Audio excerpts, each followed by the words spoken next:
এই শেখ হাসিনা সরকার 2009 থেকে 2024-এর 5ই আগস্ট পর্যন্ত ক্ষমতায় ছিলেন। সেই সময়টাতে সেই শুরু থেকে কারণ দেওয়ান থেকে শেখ হাসিনা মনে করত যে উনি যে অপকর্মগুলো করবে, যে দুঃশাসন বাংলাদেশে চালাবে, সেগুলোতে যদি একটা স্ট্রং প্রতিপক্ষ থাকে, একটা বিরোধী দল যদি শক্তিশালী বিরোধী দল থাকে, তাহলে এগুলো নিয়ে সমালোচনা হবে, এইগুলো নিয়ে আন্দোলন সংগ্রাম হবে। এই কারণে শেখ হাসিনা সরকার শুরু থেকে বিরোধী দল দমনের রাজনীতি করেছে। আমাদের নেত্রী বেগম খালেদা জিয়াকে একটা মিথ্যা মামলায় জেলে রেখেছে 6 বছর।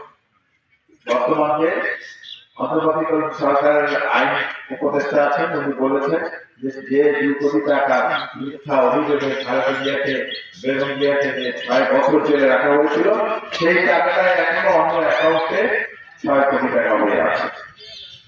এরকম এটা করার উদ্দেশ্য কি? এটা করার উদ্দেশ্য হলো বিএনপিকে নেতৃত্ব করা। আমাদের ভারপ্রাপ্ত চেয়ারম্যান উনি যাবতীয় সাজা মাথায় নিয়ে দেশের বাইরে থাকতে বাধ্য হচ্ছে। 1/11-এর সময় তার উপর শারীরিক নির্যাতন করা হয়েছে। এটাই কারণ যে জিয়া পরিবার থেকে নেতৃত্ব না থাকলে বিএনপি সংগঠিত থাকবে না, বিএনপি ভেঙে যাবে।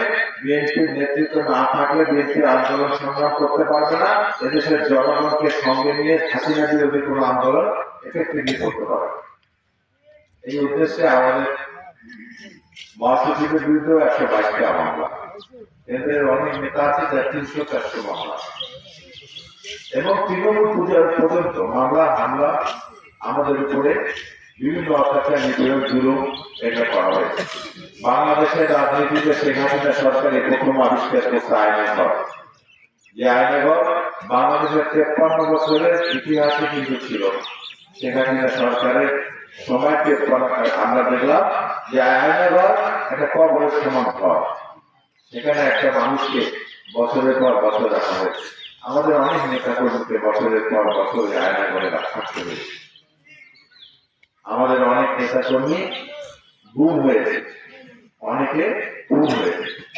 আমরা 23 সালে একটা আন্দোলন করছিলাম দ্রব্যমূল্য বৃদ্ধির জন্য।